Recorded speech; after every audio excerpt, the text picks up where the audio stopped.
স্নেহের স্নাতক দ্বিতীয় বর্ষের ছাত্রছাত্রীরা, আশা করি তোমরা সবাই ভালো আছো, সুস্থ আছো, সবল আছো।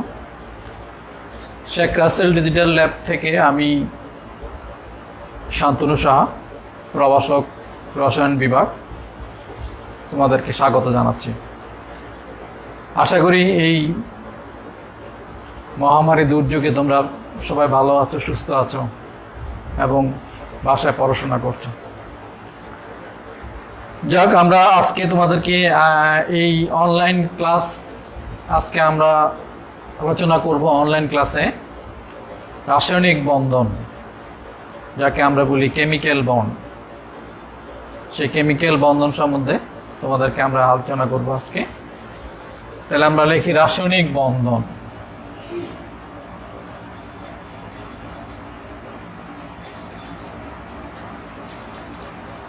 তোমরা রাসায়নিক বন্ধন সম্বন্ধে অনেক কিছু পড়ে আসছো ইন্টারমিডিয়েটে।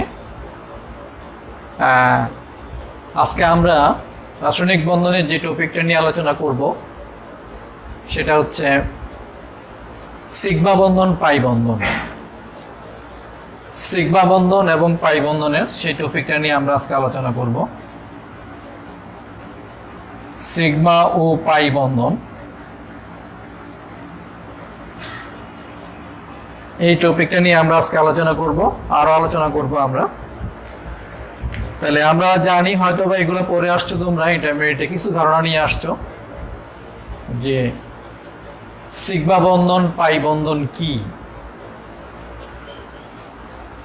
তাহলে আমরা যদি বলি সিগমা বন্ধন, সিগমা বন্ধন হচ্ছে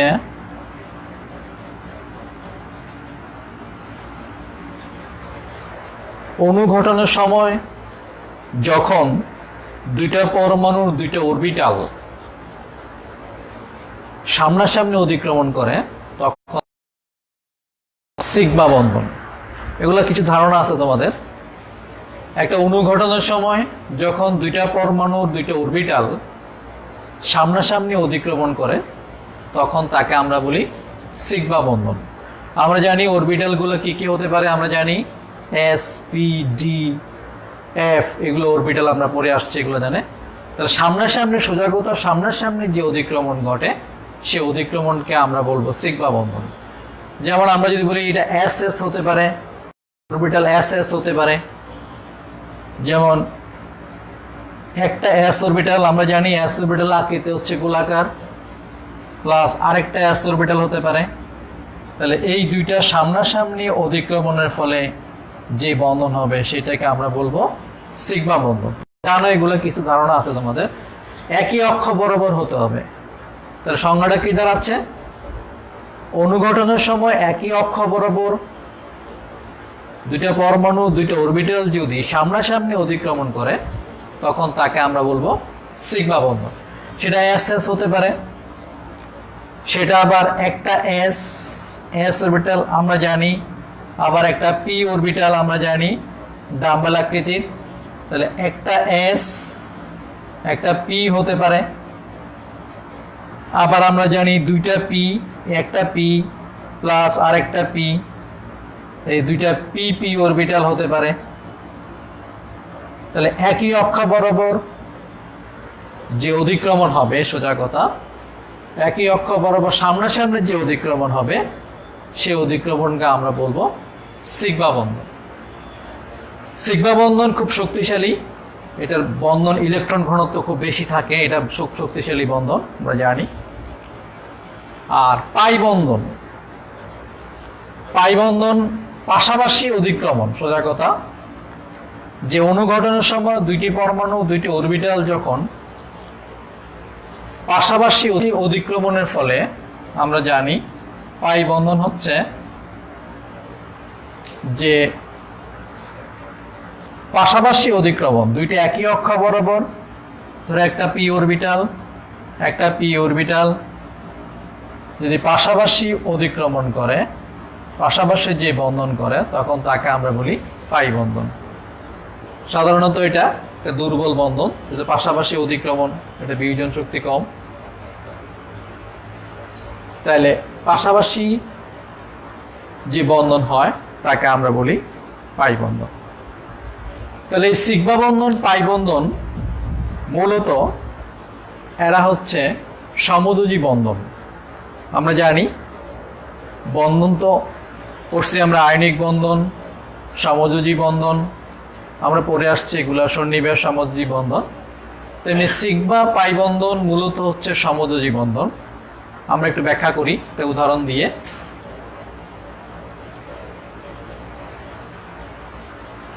সিগমা পাই বন্ধন মূলত সমযোজী বন্ধন। আমরা একটা উদাহরণ দিয়ে ব্যাখ্যা করি। ধরো অক্সিজেন অণু, তাহলে অক্সিজেন হচ্ছে 8, তার ইলেকট্রন বিন্যাস আমরা জানি 1s2 2s2 2p6 2p4।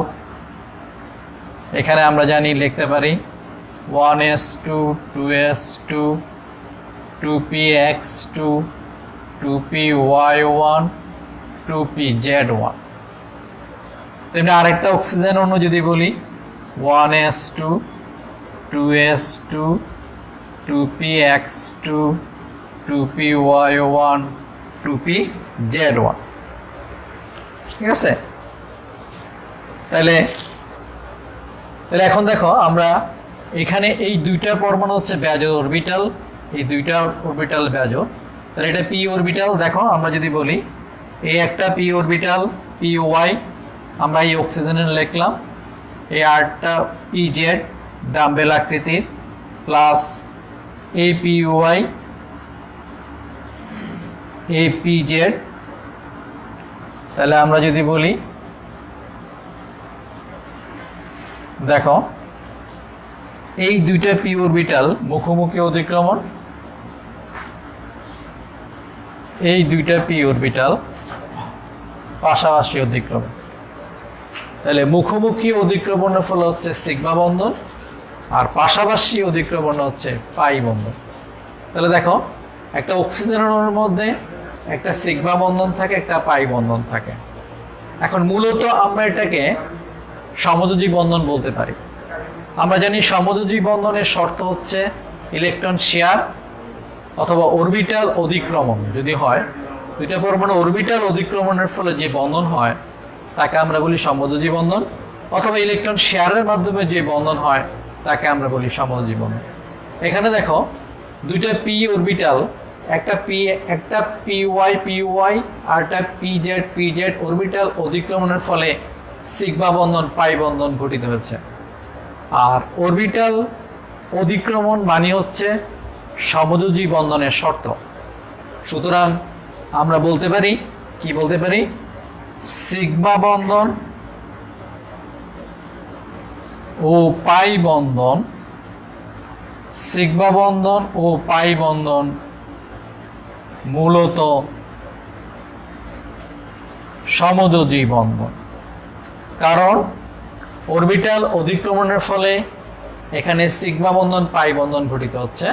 সুতরাং সিগমা বন্ধন ও পাই বন্ধন মূলত হচ্ছে সমযোজী বন্ধন। সুতরাং আমরা দেখলাম সিগমা বন্ধন পাই বন্ধন কি, এবং সিগমা বন্ধন পাই বন্ধন মূলত হচ্ছে সমযোজী বন্ধন। তেমনি আমরা আরেকটা উদাহরণ দিতে পারি, এগুলো কিন্তু পরীক্ষায় আসে কিন্তু তোমাদের, যেমন নাইট্রোজেন অণু। যেমন নাইট্রোজেন অণু যদি বলি, নাইট্রোজেন হচ্ছে 7, তাহলে 1s2 2s2 2px1 2py1 2pz1। আর একটা নাইট্রোজেন পরমাণু দিলাম 1s2 2s2 2px1 2py1 2pz1। তাহলে তার অরবিটাল চিত্রটা কি হবে দেখো, নাইট্রোজেনের 2px1 একটা 2px1 ধরলাম পি অরবিটাল, 2py1 2py1, আরেকটা নাইট্রোজেনের, এই নাইট্রোজেনের 2pz1 এই 2pz। এই একটা দেখো আরেকটা নাইট্রোজেনের 2pxy 2px 2py, এই হলো 2pz অক্ষ বরাবর। তাহলে কি হচ্ছে দেখো, তাহলে দেখো এই xx একটা অধিক্রমণ করবে, ওয়াই ওয়াই আরটা অতিক্রমণ করবে, এই জেড জেড আরটা অতিক্রমণ করবে।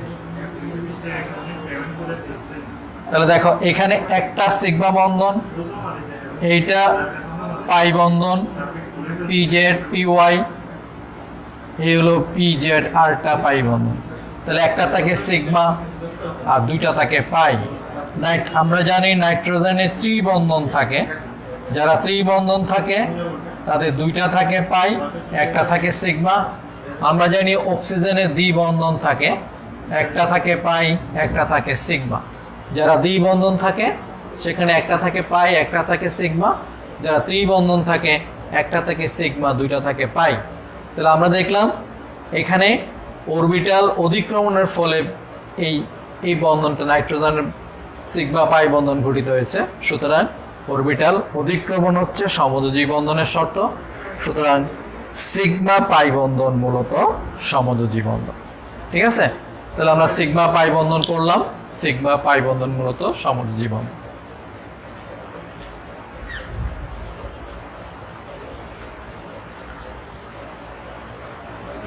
আমরা নেক্সট টপিকে যাই। সিগমা পাই বন্ধন আমাদের শেষ। নেক্সট টপিক হচ্ছে আমাদের পোলারিটি। সেখানে পোলারিটি বা আমরা যদি বলি প্রায় ইম্পর্টেন্ট প্রশ্ন, সমযোজী যৌগের আয়নিক বৈশিষ্ট্য।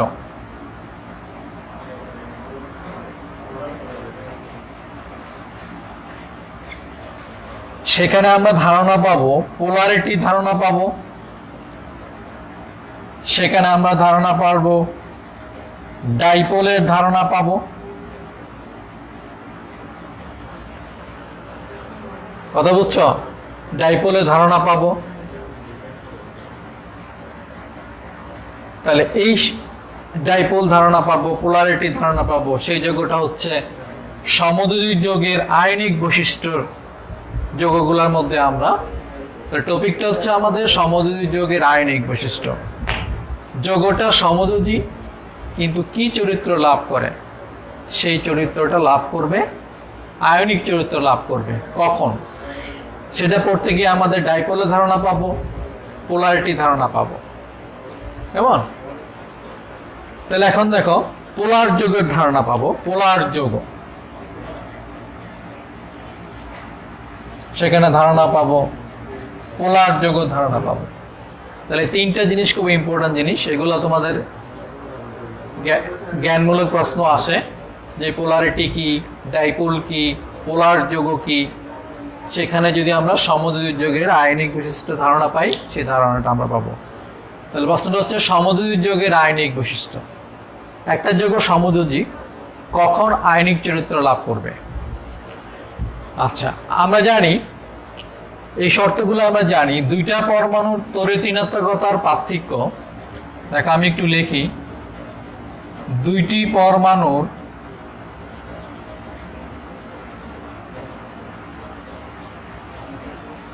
তড়িৎ ঋণাত্মকতার পার্থক্য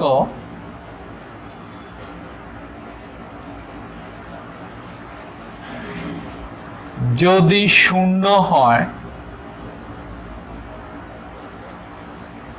সেই যৌগটা হচ্ছে বিশুদ্ধ সমযোজী যৌগ। বিশুদ্ধ সমযোজী যৌগ, যেমন আমরা যদি বলি হাইড্রোজেন, তাহলে হাইড্রোজেনের ঋণাত্মকতার পার্থক্য শূন্য। হাইড্রোজেনের ঋণাত্মকতা হচ্ছে 2.1। তাহলে দুইটা হাইড্রোজেন যদি আমরা লিখি 2.1 থেকে 2.1 বিয়োগ করি, শূন্য থাকে।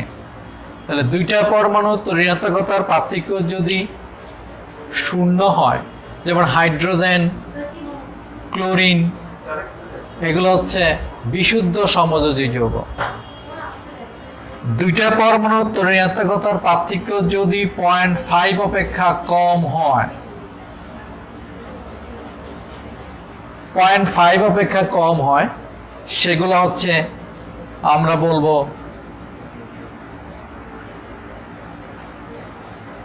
অপোলার যৌগ।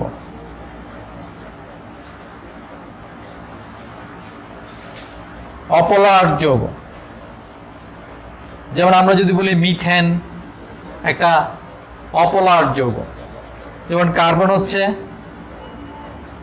2.5, হাইড্রোজেন হচ্ছে 2.1, তাহলে 0.4, তাহলে এখানে 0.5 অপেক্ষা কম, তাহলে সেটা হচ্ছে একটা অপোলার যৌগ। 3 নম্বর যদি বলি দুইটা পরমাণুর তড়িৎ পার্থক্য 0.5 থেকে 1.7 বা তার বেশি হয়, তাহলে সেটাকে আমরা বলবো পোলার যৌগ। যেমন আমরা যদি বলি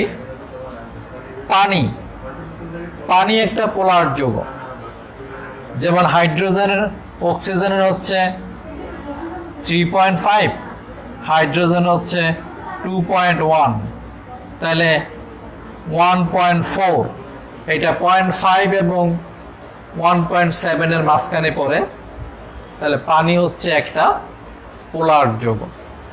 ঠিক আছে, 4 নম্বর বলতে পারি আমরা, তাহলে পোলার যৌগ 4 নম্বর বলতে পারি আমরা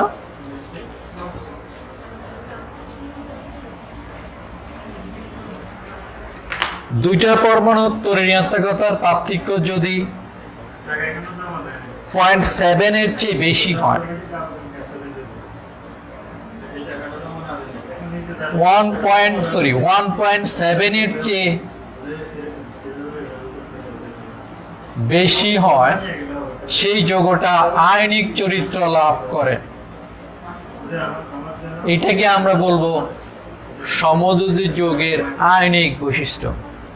তাহলে 1.7 এর বেশি হয়, সেই চরিত্রটা কি চরিত্র লাভ করে? আয়নিক চরিত্র লাভ করে। যেমন আমরা যদি বলি HCl, হাইড্রোজেন ফ্লোরাইড, তাহলে ফ্লোরিন হচ্ছে 4, হাইড্রোজেন হচ্ছে 2.1, তাহলে এখানে হচ্ছে 1.9, তাহলে এখানে 1.7 এর চেয়ে বেশি, তাহলে সেই যৌগটা আয়নিক চরিত্র লাভ করবে। তাহলে আমরা বলতে পারি এটি হচ্ছে সমযোজী যৌগের আয়নিক বৈশিষ্ট্য, কারণ যৌগটা হচ্ছে সমযোজী। তাহলে কখন আয়নিক চরিত্র লাভ করবে? যদি তার তড়িৎ ঋণাত্মকতার পার্থক্য 1.7 এর বেশি হয়। যেমন এখানে HF সমযোজী হওয়া সত্ত্বেও এর ঋণাত্মকতার পার্থক্য 1.9, তাহলে এই যৌগটা প্রায় 15% আয়নিক চরিত্র লাভ করে। তাহলে এইটাকে আমরা বলতে পারি সমযোজী যৌগের আয়নিক চরিত্র। তাহলে আমরা বলতে পারি সমযোজী যৌগের আয়নিক বৈশিষ্ট্য। সেখানে ডাইপোল কি বলতে পারি? দেখো ডাইপোল, তাহলে বলতে পারি দুইটা পরমাণুর ঋণাত্মকতার পার্থক্য 0.5 থেকে 1.7 বা তার চেয়ে বেশি হলে সেই যৌগটা দুইটা প্রান্ত সৃষ্টি হয়। যেমন আমরা যদি বলি পানি, এটা হলো পানি, তাহলে এখানে এটার ঋণাত্মকতার পার্থক্য হচ্ছে 1.4, তাহলে 0.5 বা 1.7 এর বেশি, সেই যৌগটা একটা পোলার যৌগ। সেখানে কি করে? অক্সিজেন ঋণাত্মকতা বেশি। আমরা জানি ঋণাত্মকতা হচ্ছে ইলেকট্রন টানার ক্ষমতা। তাহলে অক্সিজেন নিজের দিকে ইলেকট্রন টানলে অক্সিজেন এখানে হাইড্রোজেন থেকে টানে, হয় 2 ডেল মাইনাস, হাইড্রোজেন হবে ডেল প্লাস, হাইড্রোজেন হবে ডেল প্লাস। তাহলে দুইটা মেরু সৃষ্টি হচ্ছে। তাহলে এই দুইটা মেরুকে বলি আমরা ডাইপোল। তাহলে দুইটা মেরুকে আমরা বলবো ডাইপোল মেরু, দুইটা প্রান্ত সৃষ্টি হচ্ছে, তাকে আমরা বলবো ডাইপোল। আর ডাইপোল সৃষ্টির ধর্মকে বলা হয় পোলারিটি। আর পোলারিটি বিশিষ্ট যত যৌগ আছে সবগুলো হচ্ছে কি যৌগ? পোলার যৌগ। তাহলে এখানে আমরা পোলার যৌগের ধারণা পাইলাম। সেখানে কোত্থেকে পাইছি? সমযোজী যৌগের আয়নিক বৈশিষ্ট্য থেকে। কখন হবে? আমি আবার বলি, যখন দুইটা পরমাণু ঋণাত্মকতার পার্থক্য 0.5 থেকে 1.7 তার বেশি হয়, সেই যৌগটা পোলার যৌগ হবে। সাধারণত বেসিক্যালি 1.7 এর যদি বেশি হয় সেই যৌগটা আয়নিক চরিত্র লাভ করবে। তাহলে 0.5 থেকে 1.7 হলে সেই যৌগটা পোলার যৌগ হবে। তখন সেই যৌগটা কি যৌগ হবে? সেই যৌগটা দুইটা প্রান্ত সৃষ্টি করবে, কারণ অক্সিজেন ঋণাত্মকতা বেশি, অক্সিজেন নিজের দিকে ইলেকট্রন টানবে, হাইড্রোজেন থেকে টানবে, টানার পর অক্সিজেনের দুইটা মেরু সৃষ্টি হবে, প্লাস মাইনাস দুইটা মেরু সৃষ্টি হবে। তখন এই দুই মেরু সম্পর্কে আমরা বলবো ডাইপোল, আর ডাইপোল সৃষ্টির ধর্মকে আমরা বলবো পোলারিটি, আর পোলারিটি বিশিষ্ট যৌগকে আমরা বলবো পোলার যৌগ। তাহলে আমরা তো নিশ্চিতভাবে বুঝতে পারছো, আমরা সমযোজী যৌগের আয়নিক বৈশিষ্ট্য থেকে আমরা ডাইপোল সংজ্ঞা দেখলাম, পোলারিটি সংজ্ঞা দেখলাম, পোলার যৌগের সংজ্ঞা দেখলাম। তাহলে এই হচ্ছে আমাদের সমযোজী যৌগের আয়নিক বৈশিষ্ট্য। একটা যৌগ সমযোজী, কিন্তু সেই যৌগটা কখন আয়নিক চরিত্র লাভ করবে, আশা করি তোমরা বুঝতে পারছো। সেটা হচ্ছে সমযোজী যৌগের আয়নিক বৈশিষ্ট্য। এখন আসো আমরা আয়নিক যৌগের সমযোজী বৈশিষ্ট্য, এটা আলাপ করি। Next topic. এগুলো কিন্তু পরীক্ষায় প্রায় বছর, 1 বছর পর পরীক্ষা আসে।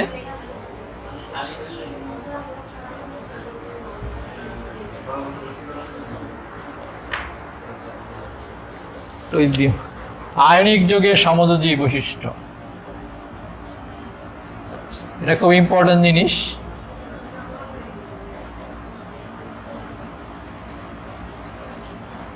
আয়নিক যৌগের সমযোজী বৈশিষ্ট্য, সেখানে আমরা ধারণা পাবো পোলার আয়ন, সেখানে আমরা ধারণা পাবো পোলার আয়ন। যৌগটা আয়নিক, কিন্তু কি চরিত্র লাভ করে? সমযোজী চরিত্র লাভ করে। কখন? সেখানে আমরা ধারণা পাবো পোলার আয়ন। আমরা জানি আয়নিক যৌগের একটা থাকে ক্যাটায়ন, একটা থাকে অ্যানায়ন। তো যৌগটা আয়নিক হলে কখন সেই যৌগটা সমযোজী চরিত্র লাভ করবে?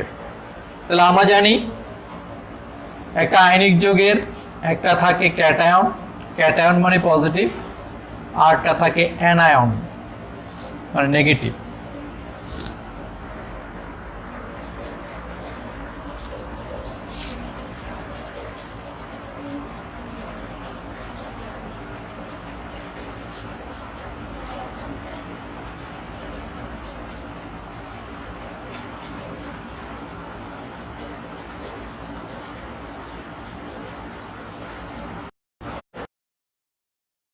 দেখো, যখন এটা ক্যাটায়ন অ্যানায়ন থাকে, ক্যাটায়ন অ্যানায়নের সংস্পর্শে আসে, তখন কি হয়? অ্যানায়নের ইলেকট্রন ম্যাগের, কি বলে আমরা বলি ইলেকট্রন ম্যাগ, তখন আমরা বলবো অ্যানায়নের ইলেকট্রন ম্যাগের বিকৃতি। তখন অ্যানায়নের ইলেকট্রন ম্যাগের বিকৃতি এটার দিকে ঝুঁকে পড়ে, এই ইলেকট্রন ম্যাগের বিকৃতি ঘটে। এই যে এই জায়গাটাকে বলে পোলার আয়ন। তখন সেই যৌগটা সমযোজী যৌগ হয়। তাহলে আমরা কি বলতে পারি? দেখো, যখন ক্যাটায়ন অ্যানায়নের সংস্পর্শে আসে, এটা হচ্ছে একটা ক্যাটায়ন, এটা হচ্ছে একটা অ্যানায়ন। যখন ক্যাটায়ন অ্যানায়নের সংস্পর্শে আসে, তখন অ্যানায়নের ইলেকট্রন ম্যাগের বিকৃতি ঘটে। এক পর্যায়ে একটা শেয়ার করে একটা যৌগ সৃষ্টি হয়। ছিল আয়নিক যৌগ, সেই যৌগটা লাভ করে সমযোজী যৌগ।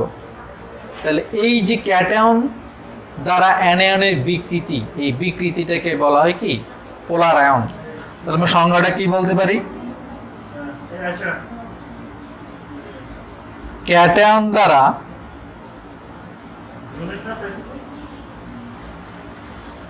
অ্যানায়নের বিকৃতিকে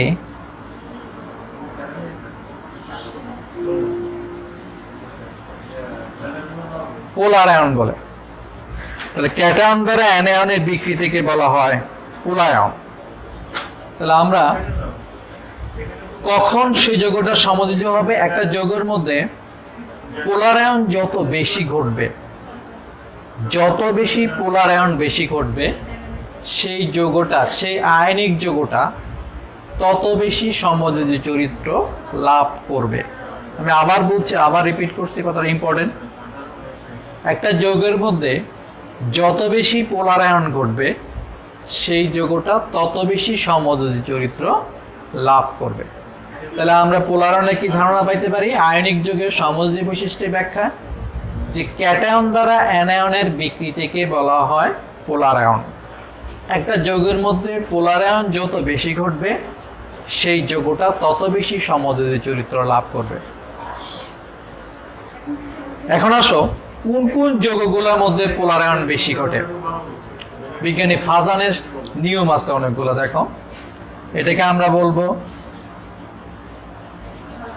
ফাজানের সূত্র। তাহলে আমরা দেখো, একটা আমরা নিয়ম বলতেছি, ক্যাটায়নের আকার যত ছোট হবে, ক্যাটায়নের আকার যত ছোট হবে, 2 নাম্বার, অ্যানায়নের আকার যত বড় হবে, অ্যানায়নের আকার যত বড় হবে, 3 নাম্বার, ক্যাটায়ন অ্যানায়নের চার্জ যত বেশি হবে, ক্যাটায়ন ও অ্যানায়নের চার্জ যত বেশি হবে, তাহলে সেই যৌগগুলোর মধ্যে পোলারায়ন বেশি ঘটবে এবং সেই যৌগটা সমযোজী চরিত্র লাভ করবে। ক্যাটায়নের আকার যত ছোট হবে, অ্যানায়নের আকার যত বড় হবে, ক্যাটায়ন অ্যানায়নের চার্জ যত বেশি হবে, সেই যৌগগুলোর মধ্যে পোলারায়ন তত বেশি হবে এবং সেই যৌগটা তত বেশি সমযোজী চরিত্র লাভ করবে। আমরা একটা উদাহরণ দিই, উদাহরণ দিলে ক্লিয়ার হবে।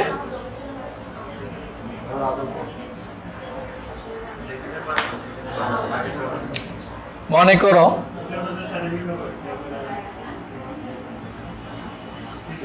অ্যালুমিনিয়াম ক্লোরাইড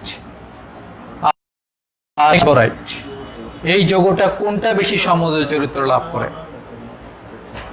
তাহলে দেখো, এখানে আমরা দুইটা ভাগ করতে পারি, একটা হচ্ছে ক্যাটায়ন, একটা হচ্ছে অ্যানায়ন, একটা হচ্ছে ক্যাটায়ন, একটা হচ্ছে অ্যানায়ন। এখানে ক্যাটায়ন ভিন্ন, অ্যানায়ন সেম, তাহলে বুঝবো অ্যানায়ন সেম। আমরা বিচার করব ক্যাটায়ন দ্বারা। তাহলে ক্যাটায়ন অ্যালুমিনিয়াম প্লাস আর ম্যাগনেসিয়াম 2+। আমরা যদি প্রথম শর্তে যাই, চার্জের মধ্যে যাই, ক্যাটায়ন অ্যানায়নের চার্জ যত বেশি হবে, তাহলে দেখো, তাহলে ক্যাটায়নের চার্জ, এখানে অ্যালুমিনিয়ামের চার্জ 3, ম্যাগনেসিয়ামের চার্জ 2+2, অ্যালুমিনিয়ামের চার্জ +3, ম্যাগনেসিয়ামের চার্জ +2। তাহলে আমরা দেখলাম এখানে ক্যাটায়নের চার্জ বেশি, ম্যাগনেসিয়াম ক্লোরাইডের মধ্যে, এই যৌগটার মধ্যে অ্যালুমিনিয়ামের চার্জ বেশি হওয়া বিধায় এই যৌগটা পোলারায়ন বেশি করবে, ফলে এই যৌগটা সমযোজী চরিত্র লাভ করবে, সমযোজী চরিত্র লাভ করবে। তাহলে এই যৌগের চেয়ে এই যৌগটা সমযোজী চরিত্র লাভ করবে।